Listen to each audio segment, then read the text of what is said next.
Are you looking to get the best video production output out of your camera, particularly Canon T6i and 750D? Then you don't need to look any further, because in this video I'm going to be showing you the settings that will enhance your video output from your camera, touching on the shutter speed, the aperture, and the ISO. And I would like you to stick around to the end, because I'm going to be adding some other settings that support these major settings that I have just mentioned. All that coming up right after this.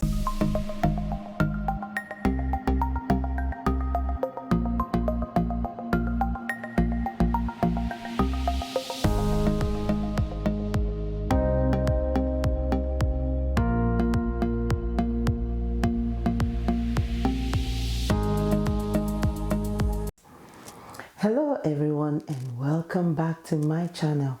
My name is Joy at joyphoebe.com, a place where individuals, entrepreneurs, and content creators gain valuable tips that help them to build their brand, their business, in order to increase their productivity and impact.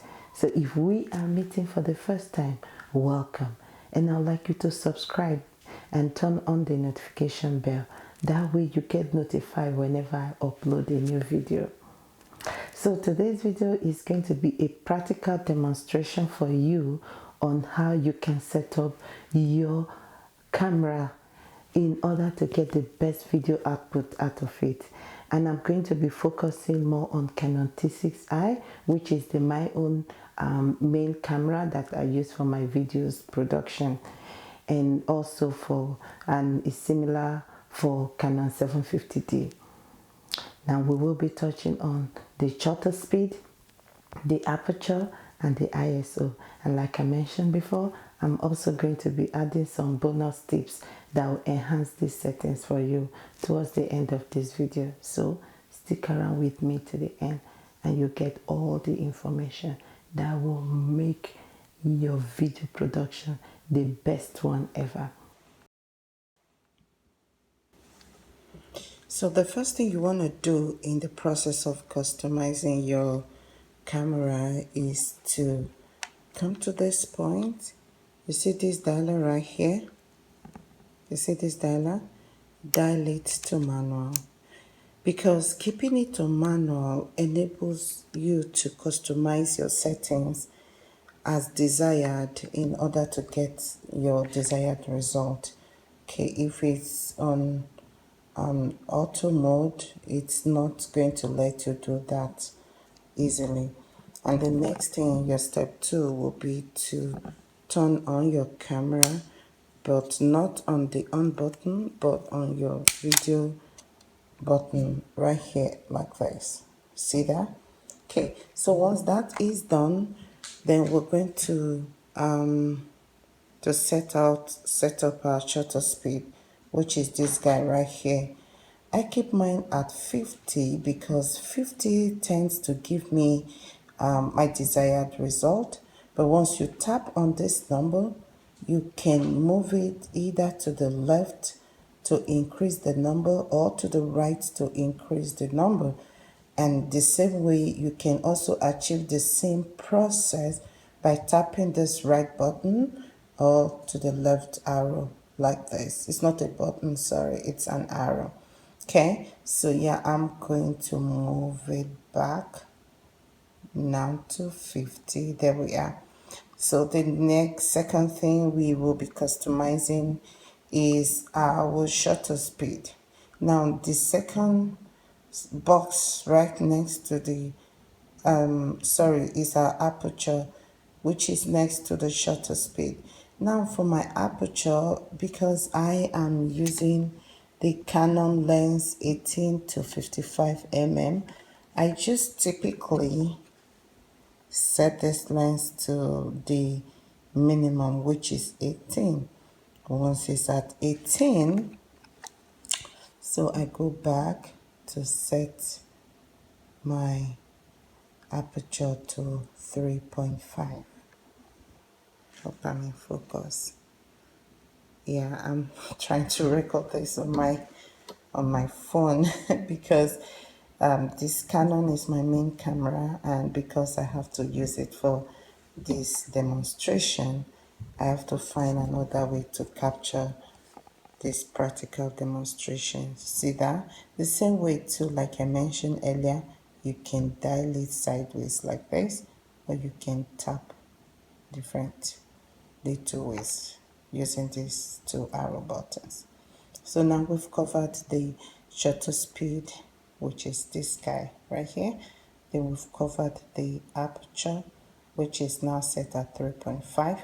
The third thing we're going to be looking at right now is our ISO. Now for ISO, it is believed that the lower the minimum number you set it, the better the quality of your image. However, that setting makes your image a bit darker. Now, if you are filming outside, this shouldn't be any problem with that. There shouldn't be any issue with that if you are filming outside. But if you are like me and you do your recording inside, most often at night, because that's when I don't get interrupted by my kids, then you may want to bump it up, which is what I do. I typically bumped mine up to 800. Okay, but don't go above 800 because after then it will start impacting your image quality. Now, if you want to read in details about shutter speed, aperture, and your ISO, there are tons of information online that you can read up so you can have a better understanding of the terms themselves, you see, and how they work together to deliver a good and quality production output for you from your camera. Now, I mentioned to you earlier that I'm going to also show you some additional corresponding settings that will enhance these three major settings. And for that, we are going to go to, you see this little Q up here. Oops, let's go back. When you tap on that, it will be your first box to the left.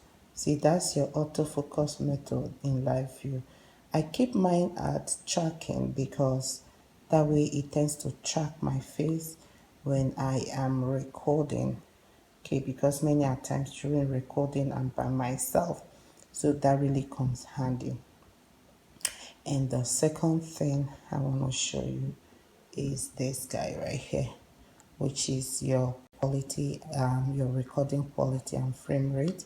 So for this camera, the best recording quality and frame rate is 1080p and 24 frame rate.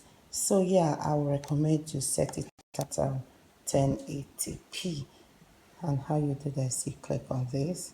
I think it's the fourth box to the left, and then the third one on the bottom row.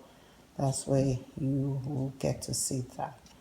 All right, and right below that on your right is the auto white balance. I set mine to auto white balance because it just makes it look natural all around.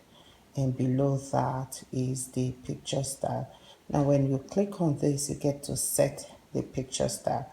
For me, I set this at number 1, the second one at number 2, the third one set it at 1, and this one, the color tone, at number 1.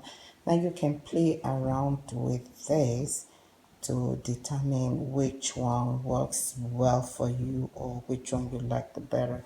So yeah, and that's all I have to show you real quick today. And I'd like to know, how do you currently customize your own camera setting? Yeah, leave that in the comment section below.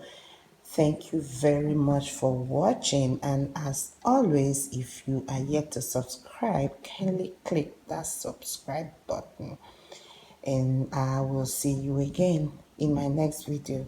Bye for now.